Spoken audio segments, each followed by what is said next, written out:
Boa noite para todo mundo. Capítulo 2, né? Retrato do corpo mental. Nós somos no primeiro parágrafo ainda? Não, no segundo. Um pouquinho mais na frente, segundo.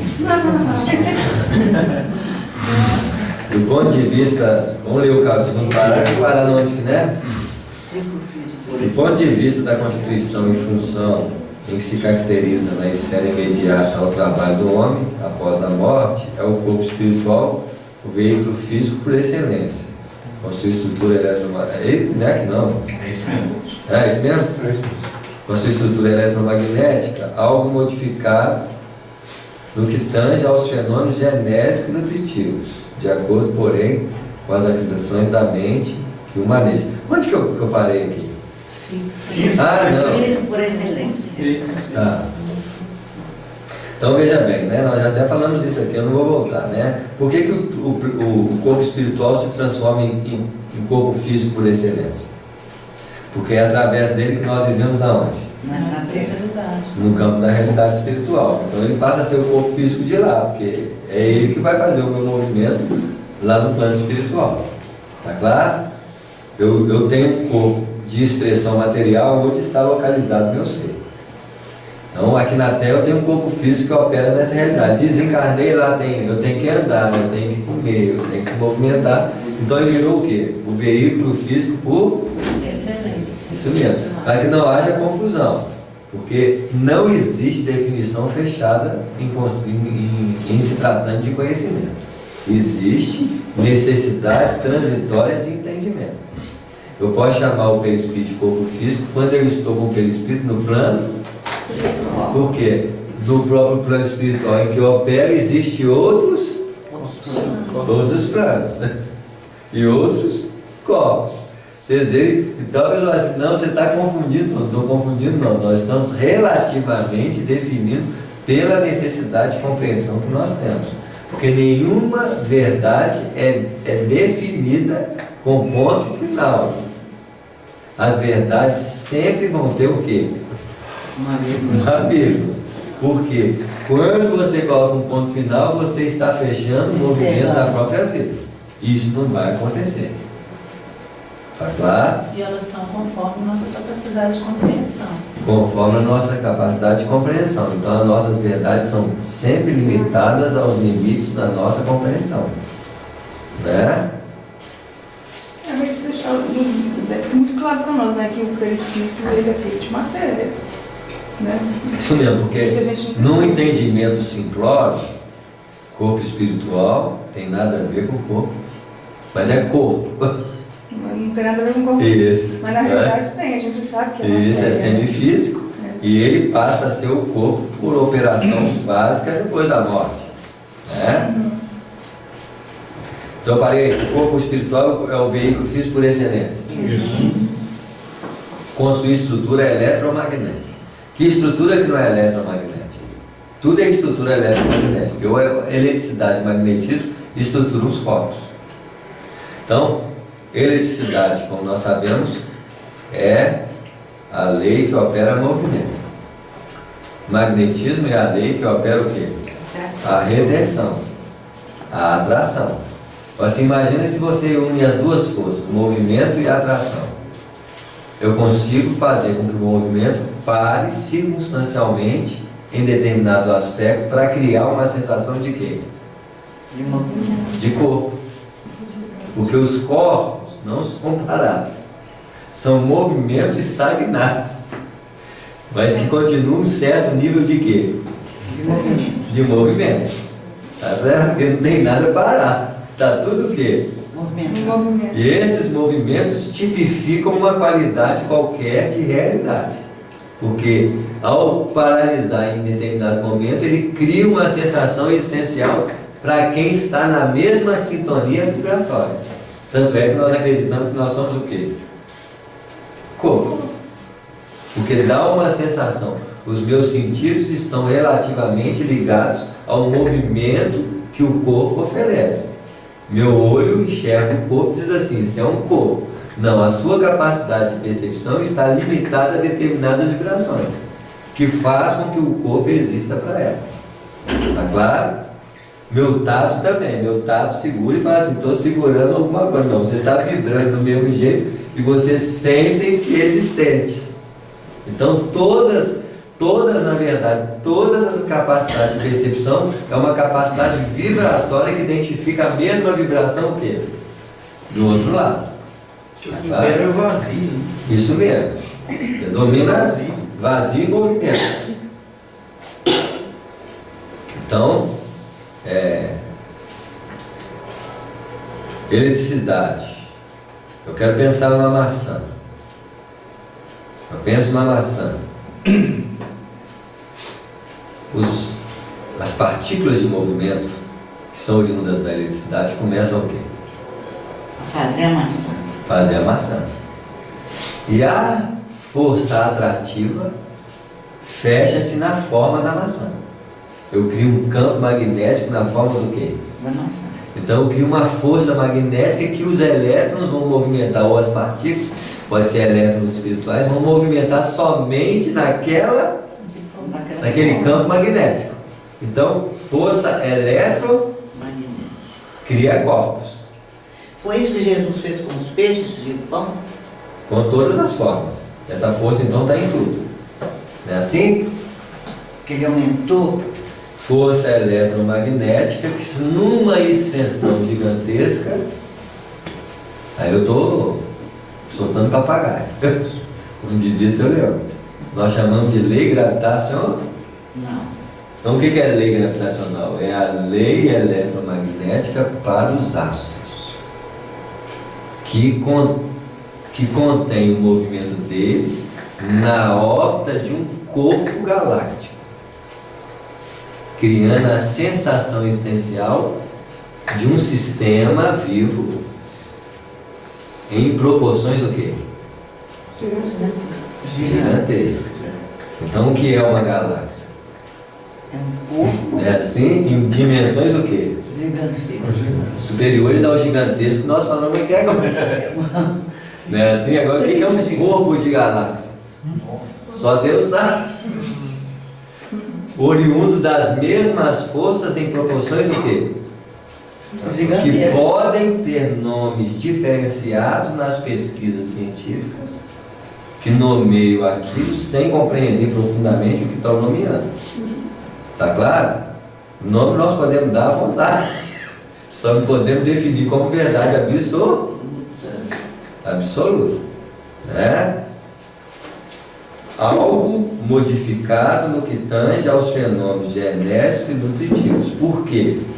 Ele não está falando que o fenômeno deixou de existir. Existe o fenômeno, mas ele é modificado. Então existem fenômenos nutritivos, fenômenos genéticos diferentes nas dimensões iniciais de modificações vibratórias. Então, o fenômeno nutritivo e o fenômeno genético, então eu estou jogando outro papagaio aqui. Eles são os primeiros fenômenos a ser modificados na estrutura sublimada, das funções que eles têm aqui. Então a Terra no amanhã terá essas duas bases diferenciadas como os primeiros protótipos de modificação da estrutura do novo corpo. Não iremos alimentar do jeito que alimentamos e nem iremos reproduzir do jeito que a reprodução vai ser modificada pelas leis que hoje estão sendo estabelecidas pela ciência, que nós hoje introduzimos como nascimento em vitro, tá claro?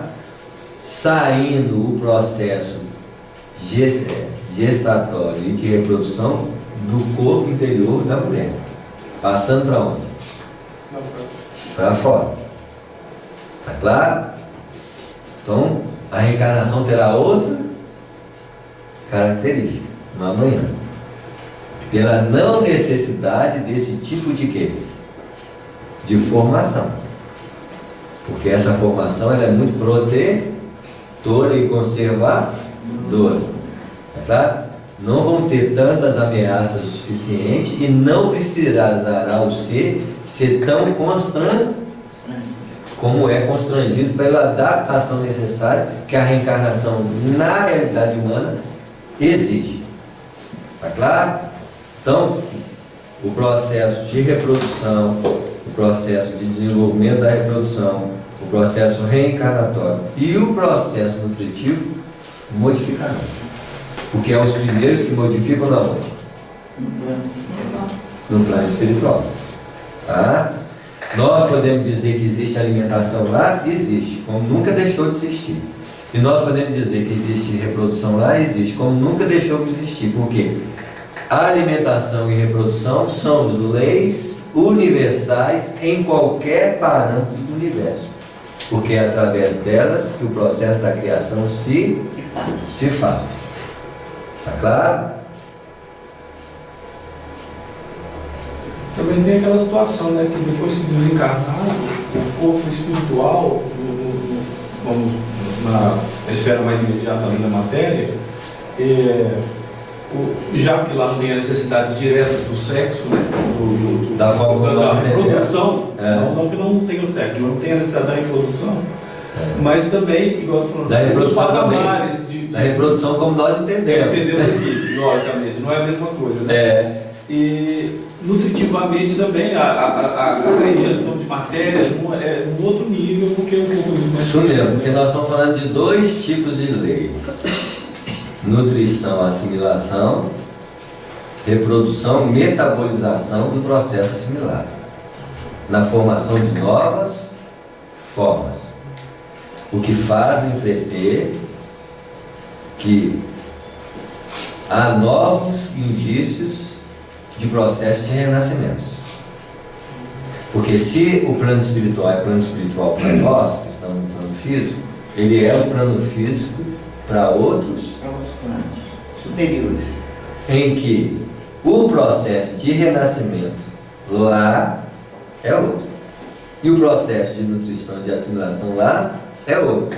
Em significando a existência lá nos parâmetros de lá. Então, se o plano físico, o plano extrafísico, é plano físico para o perispírito, pode ser plano físico para alguns espíritos, que lá é plano físico. Porque eles não vão voltar mais, eles vão querer ir para... É evolução. De qualquer maneira, é evolução. Evolução. Na relatividade das necessidades espirituais que os espíritos se encontram. Porque todas elas são esferas existenciais. Nós vamos delimitar plano físico e plano espiritual das necessidades do espírito que está localizado nelas. Porque na esfera onde está o nosso lar, ela pode ser um plano material, cuja necessidade já é reencarnação. Então tem gente no plano espiritual do nosso lar que está lá, não em relação a nós. Lá, nós aqui nós estamos desencarnando. Então tem gente desencarnando e gente Desencarnando. Mas isso dá um nome. Então, isso mesmo, porque tudo é lá. Vai ter gente que está jogando pedra aí, talvez, pela incapacidade de compreender que a esfera do nosso lar é um planeta. Para nós é plano, mas para eles é planeta. O Carlos Bacelli, ele teve um certo problema, né, expondo certos conceitos nesse sentido, né, com o doutor Inácio, né. Então, assim, recapitulando, um espírito talvez ele precise reencarnar e o nosso plano físico aqui na Terra ele é muito denso, né, sendo que ele não tem a necessidade de reencarnar num plano tão denso como o nosso. Como a mãe de André Luiz, a mãe... Exato. E outros instrutores também que pelos livros de André Luiz a gente entende, precisariam reencarnar aqui. A gente entende que eles são de planos bem superiores, né? Isso. Então, uma encarnação no plano mais denso para eles poderia, por exemplo, ser em nosso lar. Isso, porque aí, para eles nascerem aqui em corpo físico, eles viriam como missões. Tá claro? Porque eles não podem, não quer dizer que eles não venham a reencarnar aqui. Mas será eles podem reencarnar aqui, mas vai ter uma reencarnação diferenciada. eles estão no nosso lar em vida. E se reencarnar aqui é em missão. Isso. Ali no nosso lar, para eles é planeta. 400 anos, 500 anos, talvez a existência corporal da estrutura existencial deles. Como a coisa acontece para nós ainda é muito limitada a compreensão. Porque eles não abrem. Isso aí você fala assim, mas nós não vimos falar de um processo de reencarnação no plano espiritual. Porque o processo de reencarnação no plano espiritual talvez não tenha infância. E talvez não tenha gestação como nós compreendemos, porque os dois elementos modificados no cenário da evolução começam pela nutrição e pela reprodução. E como eu vou julgar isso para a mente do homem se o homem está custando entender reencarnação na Terra? Esse constrangimento que você falou, que nesse plano não precisa desse, necessita desse constrangimento, já chega com consciência. Aquele livro. Vou dizer assim, que o Espírito vai falar assim, eu estou reencarnado aqui, mas como que você nasceu? Adulto. Aí você fala assim, como assim? A reencarnação aqui começa assim. Aqui eu estou jogando papagaio daqueles bem grandes. Tá claro? Que pode ser um cenário reencarnatório diferenciado para o que nós entendemos. Porque se você pegar a base reencarnatória como nós entendemos, nós vamos achar lá que reencarnar lá tem que ser do jeito que reencarna. Aí o cara fala assim, não, meu filho, a reencarnação na Terra é reencarnação rudimentar, que necessita uma adaptação do espírito, uma necessidade de linguagem, de aprendizado. Lá não, meu filho, vamos com calma que o processo lá é outro. Mas como que eu vou falar isso aqui se eu vou trazer uma confusão que eu nem entendo a reencarnação daqui direito? Porque se Jesus falou com Nicodemos, se existe a ciência dos terrestres, quanto mais eu vos falar da ciência celestial, que representa talvez desafios muito grandes do nosso entendimento, que precisamos entender primeiro as da Terra, para ampliar nossas possibilidades de entendimento de verdades que vêm do quê? Da órbita espiritual como verdade. É como se fosse um jardim de infância. Isso. Aí depois nós vamos passar para o primeiro ano. Isso, que aí nós vamos ter base de nascimentos de vidas completamente diferentes do que nós sabemos hoje. Tá claro? A gente vai conhecendo as verdades aos poucos, né? Isso. Todos os É porque senão a gente não dá conta disso. Porque é uma referência que você tem no momento dentro do nosso entendimento. A partir do momento que a gente vai crescendo, vai passando para o estágio infantil, vai para cima, a gente vai tendo capacidade de entender coisas maiores. Isso mesmo, para muita gente isso é um absurdo, porque está fechado a conceitos, achando que o universo é regido por coisas do quê? Fechados, conceitos fechados. Por isso que chama-se revelação. O que é revelação? É algo que está oculto, que está sempre o quê? Se mostrando. E sempre vai mostrar, porque a vida não para. A gente vê aqui na obra do Kardec, quando ele falava de vida espiritual, ele falava erraticidade. Muita gente pensa que é do espírito errante, não é que assim, erraticidade significa um lugar definido. A vida na erraticidade, todo mundo pensava assim, não, tudo.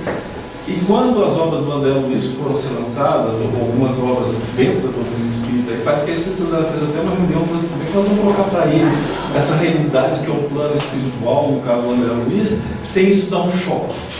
Eu conheço algumas pessoas, quando começou a ler Nosso Lar e falou que tinha uma cidade lá no plano espiritual, eu falei assim, esse filme de doido. Uma das coisas que nós vamos ter que aprender é parar de ter choque. Porque aquilo que nos choca é a incapacidade de compreensão de uma verdade nova. E aquilo é super filtrado, tipo assim, pôs uma madeira, fez um suquinho bem levinho, devagarinho para engasgar. Se o Paulo dava leite para criança, eles colocaram café com leite. Café com leite. Nós achamos que já é manjado dos dedos, né? Não é café com leite. É alimento propiciado à mente. Olha só aqui, ó. Modificado que tange aos fenômenos genéticos do tipo, de acordo, porém, com as aquisições da mente que o manejam. Então, quem maneja a espírito é a mente. Eu já falei com vocês que mente. Porque mente não é espírito. Mente é fruto de aquisição de experiência do Espírito. Tá claro? Por que é aquisição? Porque é recursos adquiridos, que vai manipular os elementos de ordem efetiva relacional ao que você adquire. Então, eu adquiro palavra e manejo a palavra. Eu manejo aquilo que e eu torno a minha expressão como algo dizendo de quem? De você.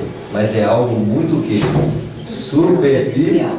Não quer dizer porque a palavra não consegue manifestar com clareza o que o Espírito é. Porque por mais que a gente queira usar a palavra para manifestar alguma coisa, ela nunca vai poder dizer realmente o que está. Quando é que eu vou conseguir entender melhor além das palavras? Quando? Quando você se tornar um Espírito. Quando eu sentir. Então, qual vai ser a dinâmica comunicativa do futuro? O sentimento vai ser muito mais compreendido uns com os outros do que as manifestações verbais. Então amanhã nós vamos comunicar sentindo ou falando? Sentindo. Então quando eu sentir, o outro sentir, você fala assim, eu te entendi. Porque eu entendi aqui dentro. Eu não entendi porque você fala. Isso quer dizer que nós temos que julgar as palavras fora, porque eu não vou comunicar conforme. Comunicar conforme é atraso evolutivo de espírito. Já que nós vamos atrasar, nós vamos continuar comunicando conforme. Porque ainda não sei sentir o que o outro está sentindo. Porque no dia que eu sentir o que o outro está sentindo, essa comunicação ultrapassará as barreiras limitantes do ser. Que a boca da gente fala o que é, né? Isso mesmo. E a cabeça do outro entende pequeno também. Isso, então a mente engana a mente. Não é assim? Quando a gente sentir, não tem engano. Eu estou sentindo que o outro está o quê? Está sentindo. Isso, é uma comunicação direta. Jesus comunicava com as pessoas pelo sentimento. E a verdade vai prevalecer, né? Porque não tem como você Não engana. enganar, ocultar um sentimento que você expressa e distorcer. Não, porque você modificar. não depende da forma para manifestar. Não é assim? Então, mas a nossa estrutura ainda é bem Mas comunicativa. mesmo quando você quer demonstrar um sentimento que na realidade você não está sentindo, que é só uma coisa assim, que você está querendo enganar o outro, a gente já consegue perceber. Não é Isso uma mesmo, coisa... que aí você fala muito. Você fala muito. Quando você fala muito, você está... É assim? E aí não engana, você sabe que a pessoa está querendo demonstrar uma coisa que na realidade ela não está sentindo, né? Isso Ela não está mesmo. sentindo. Todas as alterações que apresenta depois do estágio berço-túmulo, então berço-túmulo é um estágio. Tem outros estágios. Nós não sabemos desse. É uma fase do processo de crescimento. Tá? Verificam-se na base da conduta espiritual da criatura. Todas as alterações que apresenta depois do berço-túmulo verificam-se na base da conduta espiritual da criatura que se despe do arcabouço, despede do arcabouço terrestre para continuar a jornada evolutiva nos domínios da experiência.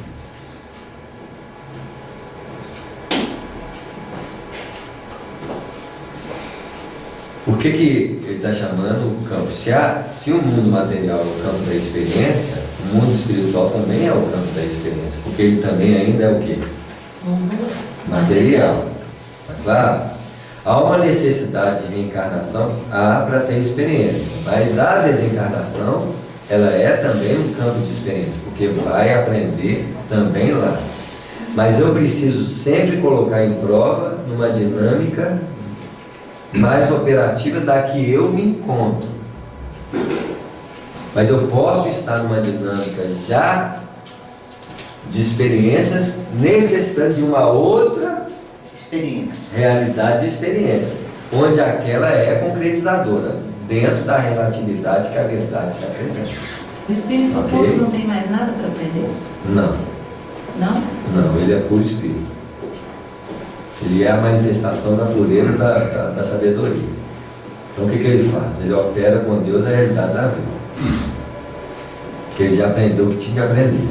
Agora ele já não aprende, ele Ensina.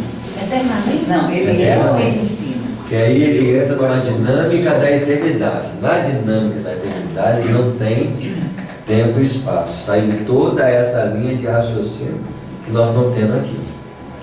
Que aí é uma existência que nós não entendemos. Porque eu não consigo entender isso. Isso. Isso sempre foi, antes de entrar para a doutrina espírita, foi a primeira pergunta que eu fiz para quem era espírito. Falava, mas e aí, no dia que todo mundo foi espírito puro, Isso. o que vai acontecer? Vai ser. Mas e aí? Acaba sentindo. E, Não, pois é, aí nós entramos numa dinâmica de criação diferente. Eu não sei te. Aí eu não vou saber te explicar. Né? Por que eu não vou saber explicar? Porque eu não sou espírito puro. E tudo que você tem explicado, você não sendo, você não consegue Eu explicar. pensei que ele ia continuar evoluindo, pelo menos. Não A gente não sabe que existência é essa. Mas existe a existência. Então, existe a existência da eternidade e existe a existência do finito. Está ligado às formas. Nós entendemos bem o infinito. Por isso que, quando se fez a pergunta do Livro dos Espíritos, o que é o infinito? Então, é a pergunta número 3. O que é o infinito?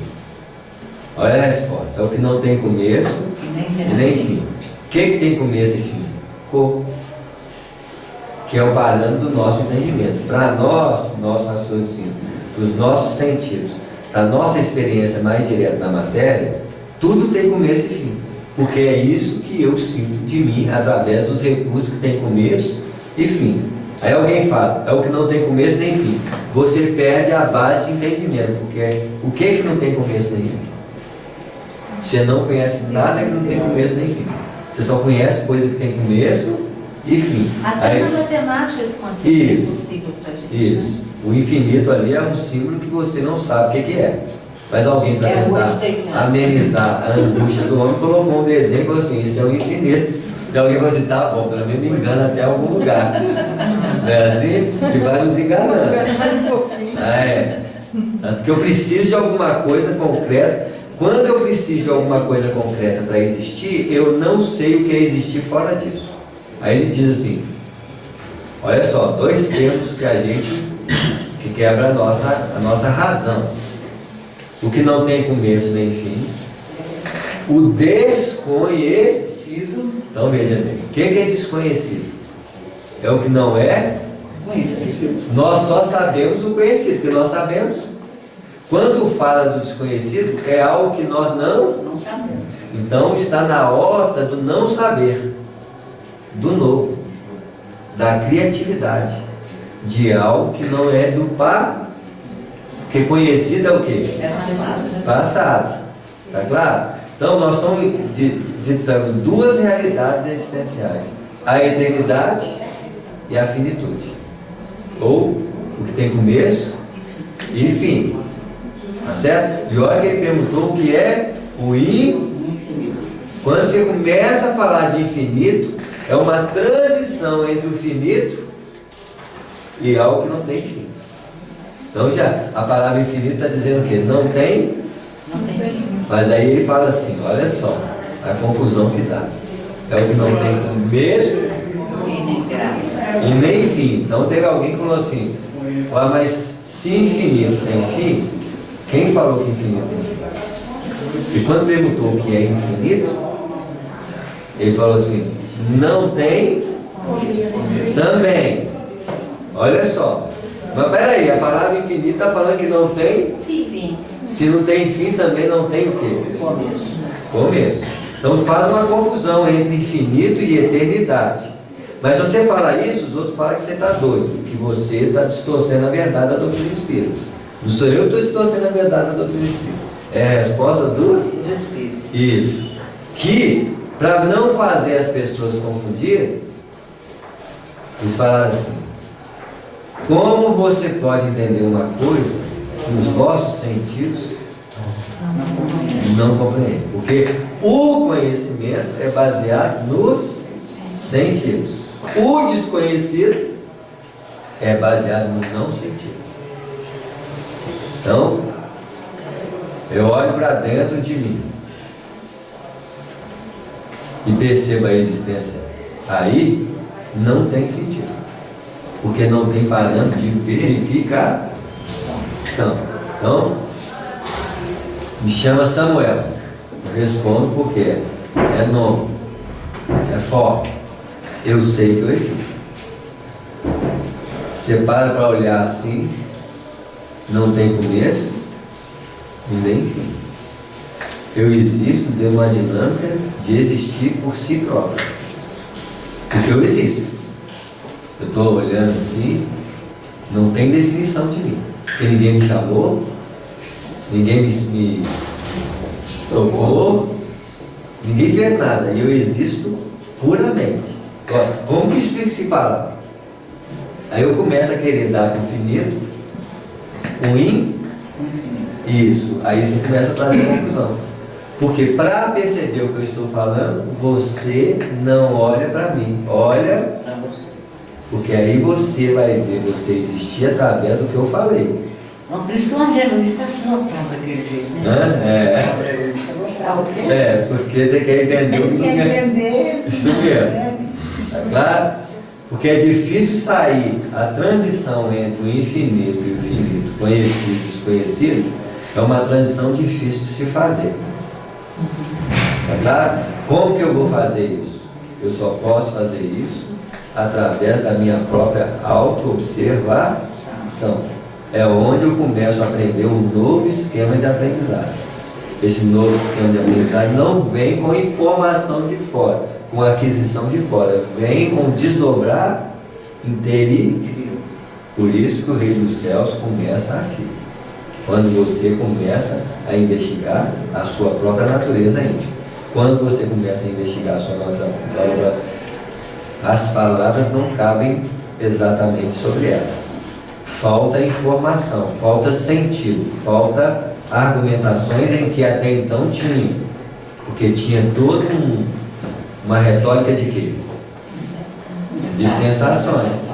Tá claro? Então você olha para dentro, a pessoa assim, como? Olha para dentro. Como que olha para dentro? Tem dentro? Eu não sabia que tinha dentro, não. Quando você fala olha para dentro, você está falando o quê? Busca os recursos da intimidade, pensamento, emoção. Você começa a trabalhar com elementos do quê? Sutis. Por quê? Nosso tempo esgotou. Vamos lá. Nós estamos com a cabeça fervendo. O eletroencefalograma consegue ver o pensamento em forma de quê? De onda. Mas não vê o pensamento como nós vemos. Se você pensar a minha casa, pensei a palavra minha casa aqui, não sai uma onda escrito minha, não, só sai o quê? O eletroencefalograma só consegue capturar onda. Para eu capturar a expressão minha casa em forma de pensamento, eu preciso de uma nova esfera de pesquisa. Que não tem esse aparelho aqui, mas estão fazendo. Porque minha casa não aparece como, se eu quiser aqui, neon. Todo mundo pensa minha casa em neon assim, ó. Minha casa. Não apareceu em neon? Se eu produzo isso aqui em neon, uma hora alguém vai produzir isso na onde? Em neon. Ele vai falar assim, alguém viu meu pensar sair. Tá claro? Em forma de escrita mental. Aí se eu pensar na imagem do meu filho, alguém vai capturar e vai fazer o quê? Fotografia do pensamento. Mas precisa de uma chapa diferente da chapa que nós conhecemos. Que a fotografia é baseada numa impressão sobre chapa, que é uma chapa com substâncias que consegue capturar a manifestação da fotografia. Mas se eu fotografei com a mente, tem outra chapa, cuja realidade é fluido cósmico, perispírito, que amanhã vai ter. Tá claro? E nós vamos... Não, mas vai ter. Que é matéria. O avanço da física quântica, né? Isso, vai ter isso tudo. Você vai ver a sua marca deixada na onde? No universo. Tá claro? Mas ainda nós não estamos falando da natureza do Espírito, que é a propulsora da forma. que é a manifestação viva da vida, que é a fonte de criação. Ali nós estamos falando de uma natureza muito mais profunda. Mas só aí já dá pano o quê? Na manga. Muita manga. Aliás, na manga só. Isso. A gente tem um raciocínio muito linear, né? E depois de Einstein, que a gente sempre achou que uma curva, uma reta, a ligação entre dois pontos, a menor distância é uma reta, na realidade Einstein provou que é uma curva, porque na realidade existem curvas. Como a gente só vê linear, a gente não consegue enxergar essa amplitude. Por quê? Porque na realidade a curva de Einstein ela é tão comprida que a gente não enxerga a curva, a gente só enxerga as retas. Né?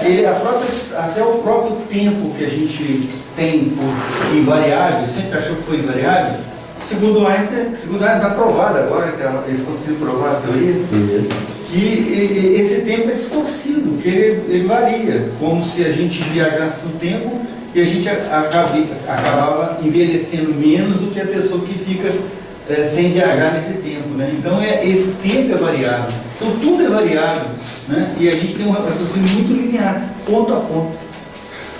É complexo. Muito complexo. Muito complexo.